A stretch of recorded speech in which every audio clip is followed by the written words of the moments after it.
નમસ્કાર, આપ જોઈ રહ્યા છો ઇન્ડિયા ન્યૂઝ ગુજરાતનું સોશિયલ મીડિયા પ્લેટફોર્મ. હું છું આપની સાથે રૂચા પંડ્યા. ખૂબ જ સરસ મજાનો વિષય આપણે આજે લઈને આવ્યા છીએ કે આપણે બધા જ અત્યારે જ્યારે ટેકનોલોજીનો જમાનો છે ને અત્યારે ભાગદોડવાળી જિંદગી છે ને ત્યારે સૌ કોઈ ક્યાંક ને ક્યાંક ટેકનોલોજીનો ઉપયોગ કરતા હોય છે. કોઈ ફોનમાં પોતાનું કામ સરળ કરવાનો પ્રયાસ કરે છે, કોઈ લેપટોપમાં અથવા તો કોઈ કોમ્પ્યુટર ઉપર કરતા હોય છે ને આખા દિવસમાં આપણા અમુક કલાક તો એવા હોય છે કે આપણે તે કહી શકાય કે ડિવાઇસને આગળ બેસીને કામ કરવું પડતું હોય છે. અને ક્યાંક ને ક્યાંક આ ડિવાઇસ અથવા જે ટેકનોલોજી આપણને ક્યાંક કામમાં મદદ તો આવે છે, પણ બીજી બાજુ તેની આડઅસર પણ આપણને જોવા મળે છે.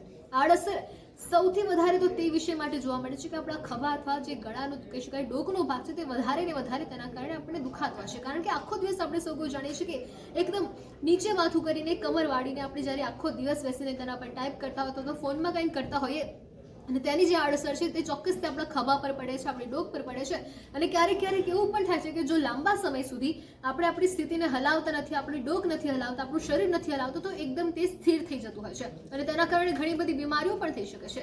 પણ જો તમારી સાથે પણ આવું થતું હોય તો તમારી પણ આ દુખાવામાંથી જો તમે નીકળતા હોય તો આજે અમે લઈને આવ્યા છીએ તેના ઉપાયો કે તમે શું કરી શકો છો જેનાથી તમને આમાંથી અમુક અંશે રાહત મળી શકે છે. તો બિલકુલ તમારે આ ચોક્કસથી ઉપયોગ કરવા જોઈએ. સર્વપ્રથમ તો તમારે જે પણ કામ કરો છો વધારેમાં વધારે તમે ટ્રાય કરો કે તમારે જો કદાચ કામ છે ડિવાઇસનું, કોઈ ટેકનિકલ ડિવાઇસ છે, તો તે કામ સિવાય તમે જેટલું બની શકે એટલો તમે બીજા કોઈ પણ ટેલિફોનિક અથવા ફોનનો અથવા લેપટોપનો અથવા કોમ્પ્યુટરનો ઉપયોગ ખૂબ જ ઓછો કરી નાખો. સર્વપ્રથમ વાત એ.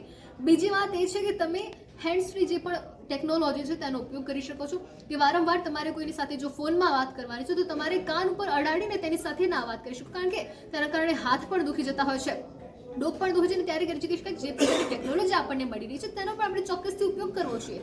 અને આ બધા પછી ત્રીજો અને મહત્વનો વસ્તુ એ છે કે તમારે જો કામ કરી રહ્યા છો ને જો તમારે બેસીને જ કામ કરવાનું છે, તમારું કામ હરવા ફરવાનું નથી, તો પણ તમારા જે પણ ટાઈમ છે એમાંથી વચ્ચે થોડા કલાક, 1 કલાક, 2 કલાકમાં 5-10 મિનિટ તમે એવી રાખો કે તમે ઊભા થાઓ, થોડું આજુબાજુ હરો ફરો તો તમારું જે શરીર છે તો થોડું ફ્રી લાગે. તેનું થાય કે ચલો હવે આપણે થોડી વાર માટે ફ્રી છીએ, આપણે સ્ટ્રેસ ફ્રી છીએ અને તે રીતે તમે ફરવાનું પણ કરી શકો છો.